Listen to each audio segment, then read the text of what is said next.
saya punya problem.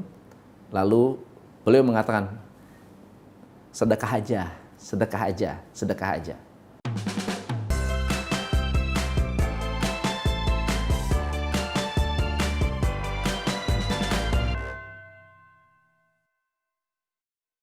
Hai, saya Tommy MC Ifle, founder Top Coach Indonesia. Hari ini kita akan membahas mengenai hubungan antara bisnis dengan sedekah.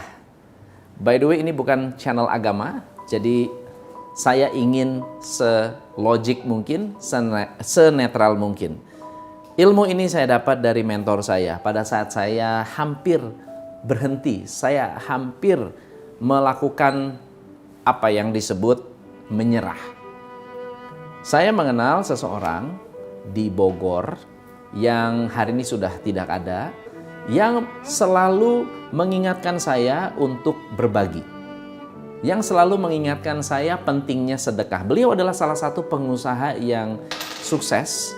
Beliau adalah orang yang dipercaya oleh almarhum Bung Karno, yang juga memiliki kekayaan yang cukup luar biasa. Keluarganya adalah keluarga yang kaya.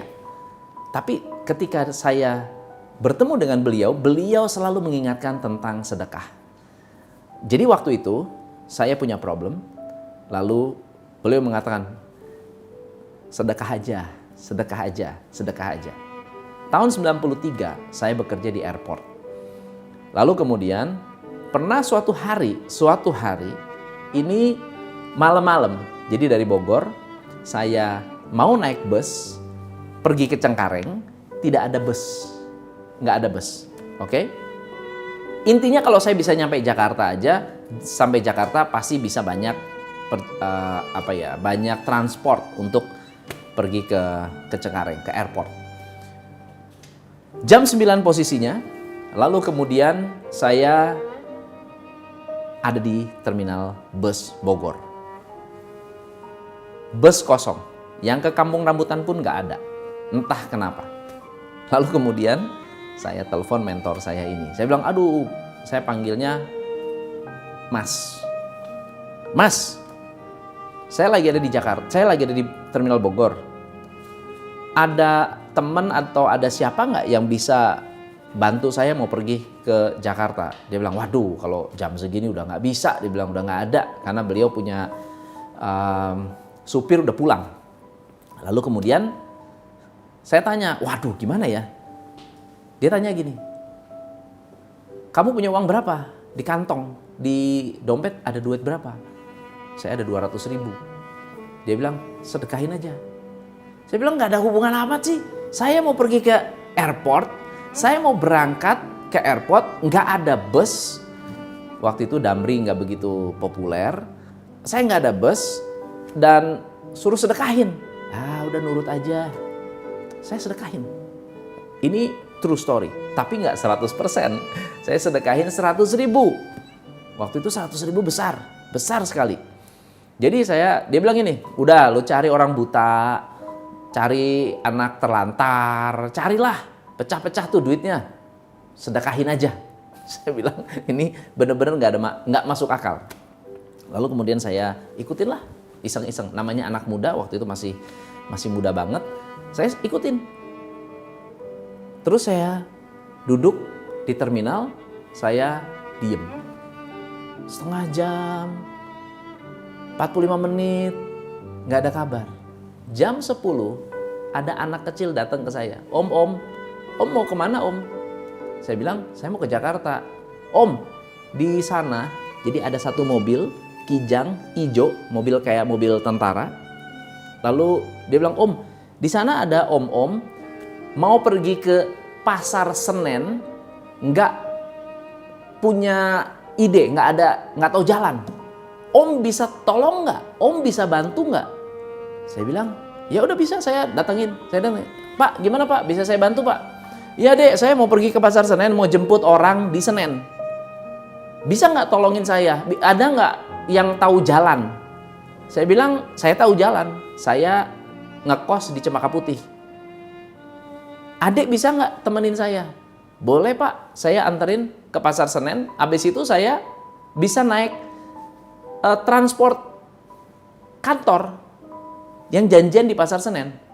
Dan yang menarik adalah, itu adalah sebuah coincidence, kebetulan, yang mungkin hanya dalam waktu 45 menit sudah ada hasil. Bukan berarti kita harus sedekah lalu minta dapat hasil, tetapi apakah itu ada hubungan dengan sedekah atau tidak, saya bahas dengan si Mas ini nih. Udah tua umurnya, waktu itu umurnya udah hampir 70 tahun, tapi maunya dipanggilnya Mas. Dia bilang, Mas, kemarin gimana ya? Wah, aku luar biasa loh. Saya bilang, saya begini-begini, saya ceritain. Dia cerita begini, Tom, saya ini orang bisnis. Orang bisnis itu cuma butuh 3. Kamu mau bisnis sukses, kebutuhan kita cuma 3. Nomor 1, ketenangan. Nomor 2, dukungan. Nomor 3, keajaiban.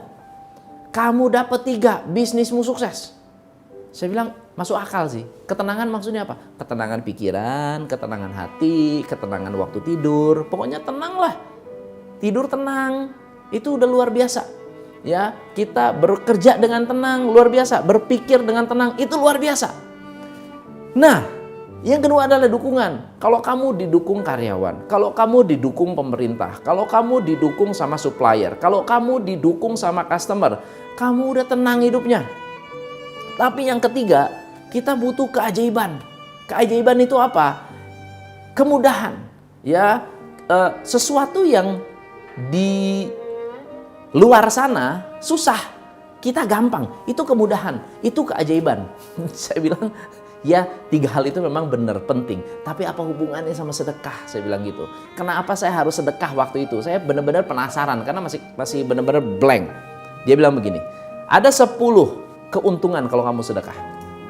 Keuntungan yang pertama, kamu waktu sedekah perasaanmu gimana? Tenang. Itu adalah ketenangan batin. Jadi semakin banyak sedekah, batinmu tenang. Itu yang pertama. Yang kedua, kamu belajar untuk melepaskan diri dari kemelekatan. Apa itu kemelekatan? Kamu memegang sesuatu terlalu kuat, kamu tidak bisa istilahnya lepas dari masa lalu. Melekat. Ya, kamu punya karyawan, keluar karena kamu masih melekat, masih diomongin. Kamu ada istri bikin kesalahan, kalau kamu melekat dengan kesalahan itu, kamu masih omongin, ungkit-ungkit, sering mengungkit-ungkit, itu namanya melekat. Tapi soal uang, melekat itu begini, kamu bayangin pegang uang, ya, kamu pegang, ayo pegang, Anda juga sama, duitnya pegang semua, oke? Nah sekarang ada uang baru mau masuk, bisa nggak terima uang baru kalau Anda memegang uang yang ada secara ketat? Nggak bisa. Dia bilang apa? Kamu harus buka tangan. Kamu harus melepaskan sebagian supaya dapat yang baru. Itu filosofi penting. Dia bilang gitu. Oke? Nah, yang ketiga adalah kalau kamu banyak memberikan sedekah, pada saat kamu sedekah, melahirkan energi positif. Jadi ternyata makin banyak sedekah, makin berenergi, dan energi ini penting buat kita dalam berbisnis. Ya. Yang keempat adalah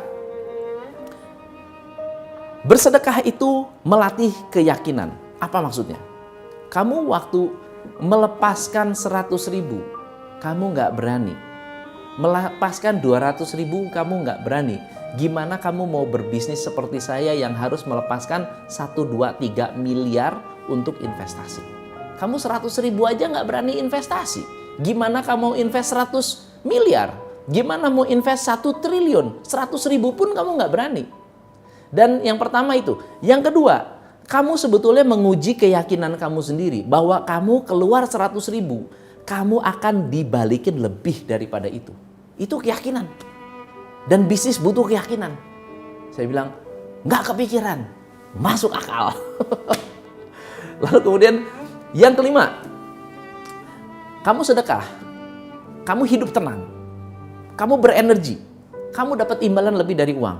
Buktinya apa? Kamu akan lebih sehat. Kamu dapat keselamatan, kamu dapat ketenangan batin. Itu lebih mahal dari uang. Karena bisa jadi ketika Anda bersedekah, ya, tenangan batin kita melepaskan membuat diri kita lebih nyaman, mau ikhlas nggak ikhlas, itu istilahnya membuang energi negatif. Nah, kalau kita buang energi negatif, kita menjadi lebih sehat. Kesehatan itu saja sudah lebih mahal dari uang. Itu sudah imbalan atas dasar sedekah. Dia mengatakan begitu. Saya bilang masuk akal. Masuk akal. Yang keenam, sedekah itu melatih keikhlasan. Jadi latihan. Saya ikhlas 100.000, besok-besok ikhlas 200.000, besok-besok ikhlas sekian. Melatih keikhlasan. Kadang-kadang kita kerja itu harus ikhlas. Kita bisnis harus ikhlas.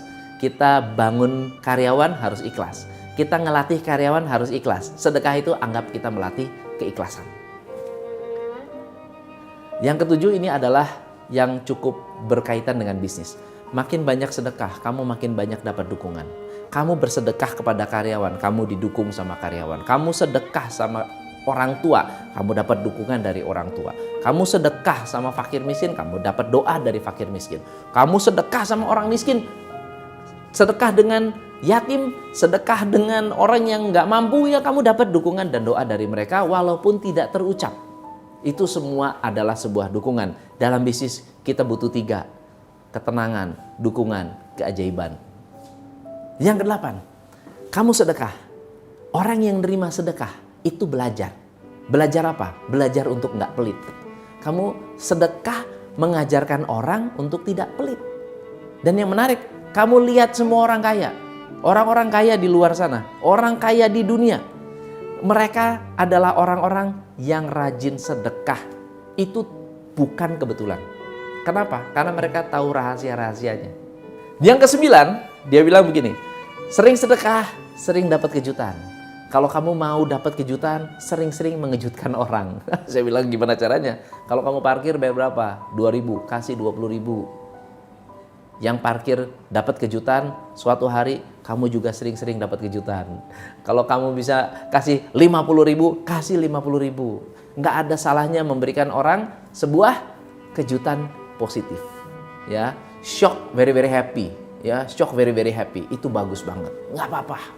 Ini yang ke-10 ini yang paling saya suka. Dia bilang, kalau kamu sedekah, kamu nggak pernah miskin. Kenapa? Nggak punya uang pun kamu sedekah, kamu lebih kaya daripada orang yang pelit. Kamu lebih kaya dari orang yang nggak bersedekah. Saya bilang, masuk akal. Dan semua hal ini sebetulnya adalah keajaiban. Saya mau tanya, kamu bisnis, kamu kerja, waktu itu saya di travel. Kamu di travel.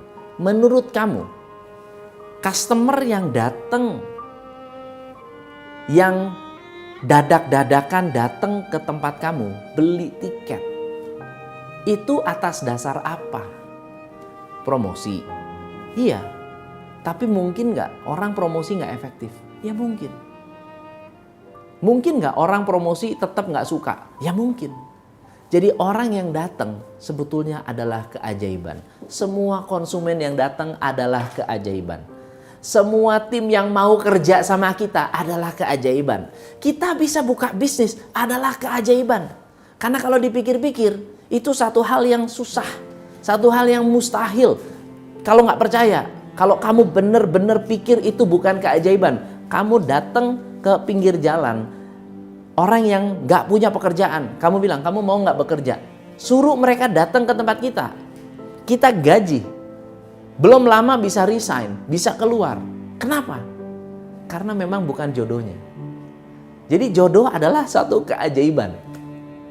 Dan saya bilang, hal-hal yang saya pelajari dari beliau, filosofi-filosofi yang saya pelajari dari beliau adalah filosofi yang menurut saya sangat powerful. Dan mungkin senang sekali kalau saya bisa berbagi dengan Anda di luar sana.